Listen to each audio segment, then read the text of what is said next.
आज Indian national park series के अंतर्गत हम लोग 17 नंबर पे सुल्तानपुर नेशनल पार्क को देखते हैं। सुल्तानपुर नेशनल पार्क जो हरियाणा में अवस्थित है और स्पेशली हरियाणा में कहाँ पे अवस्थित है, ये गुरुग्राम, दिल्ली के साउथ में जाएंगे तो यहाँ पे गुरुग्राम में गुड़गांव जिसे कहते हैं, यहाँ पे अवस्थित है। और ये सुल्तानपुर नेशनल पार्क जो है एक्चुअली में ये सुल्तानपुर बर्ड सेंचुरी है, इम्पॉर्टेंट बर्ड सेंचुरी है, जहाँ पे प्रति वर्ष लगभग 1800 से 2000 बर्ड्स जो यहाँ पे प्रवास करते हैं। एक जगह से विश्व की विभिन्न जगहों से यहाँ आकर प्रवास करते हैं, भोजन प्राप्त करते हैं, मल्टीप्लाई करते हैं और शेल्टर बनाते हैं, फिर दे गो अवे। तो ये एक बहुत बड़ा अच्छी जगह है बर्ड्स के लिए, बर्ड सेंचुरी है। और साथ में इसका नामकरण सुल्तानपुर इसलिए रखा गया कि यहाँ पर एक चौहान राजपूत, जैसे पृथ्वीराज चौहान थे, उसी सुल्तान सिंह चौहान थे, सुल्तान सिंह चौहान पर इसका नाम रखा गया है सुल्तानपुर नेशनल पार्क।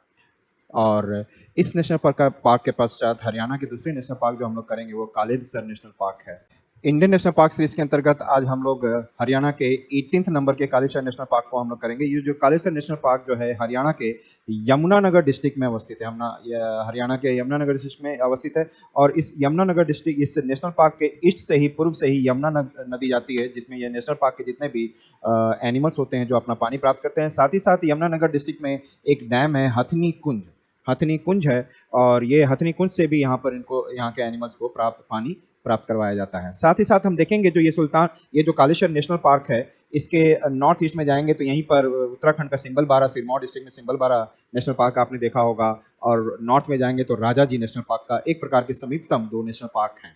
साथ ही यदि मैं कहूँ तो ये एक तराई रीजन है और ये शिवालिक पहाड़ के तराई रीजन पे अवस्थित है, तो बहुत ज़्यादा यहाँ की मिट्टी जो होती है उपजाऊ होती है, इस कारण से यहाँ पर बहुत सारे वाइल्ड लाइफ ग्रो करते हैं। और अगला हम लोग जो देखेंगे उत्तर प्रदेश का दुधवा नेशनल पार्क।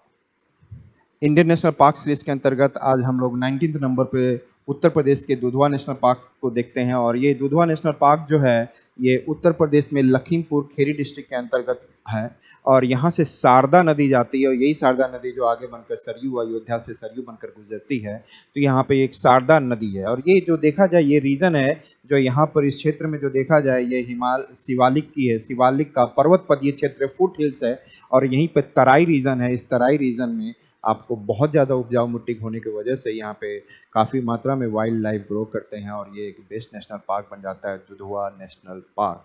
इसके पश्चात हम लोग अगला जो है बिहार के वाल्मीकि नेशनल पार्क को देखेंगे। इंडियन नेशनल पार्क सीरीज के अंतर्गत आज हम लोग देखते हैं कि बिहार के वाल्मीकि नेशनल पार्क को देखेंगे, ये 20वें नंबर पर है।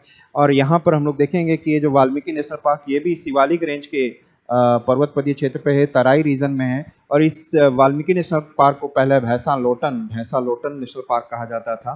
और ये देखेंगे वाल्मीकि नेशनल पार्क के पश्चिम में गंडक नदी जा रही है और तो पूरब में बूढ़ी गंडक नदी जा रही है। इनसे ये नदी, इस रीजन को पानी प्राप्त होता है और ये जो उपजाऊ भूमि है इसकी वजह से काफ़ी अच्छा वाइल्ड लाइफ यहाँ पे ग्रो करता है और इस प्रकार से एक बेस्ट नेशनल पार्क का निर्माण करता है।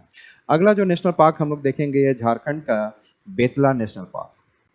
इंडियन नेशनल पार्क सीरीज के अंतर्गत आज हम लोग 21वें नंबर पर, 21st नंबर पे हम लोग देखते हैं बेतला नेशनल पार्क और ये झारखंड में अवस्थित है, अर्थात छोटा नागपुर, प्लेट्यू और पठार पर अवस्थित है। और ये कहाँ पर है, लतेहार और पलामू डिस्ट्रिक्ट के अंतर्गत आता है। लतेहार और पलामू डिस्ट्रिक्ट के अंतर्गत ये बेतला नेशनल पार्क आता है और इसके उत्तर से नॉर्थ की ओर नदी जा रही है और उसकी सहायक नदियाँ जा रही हैं, जिससे यहाँ पर अच्छा खासा पानी प्राप्त होता है और जिसकी वजह से यहाँ वहाँ वाइल्ड लाइफ सेंचुरी ग्रो करती है और नेशनल पार्क बनता है।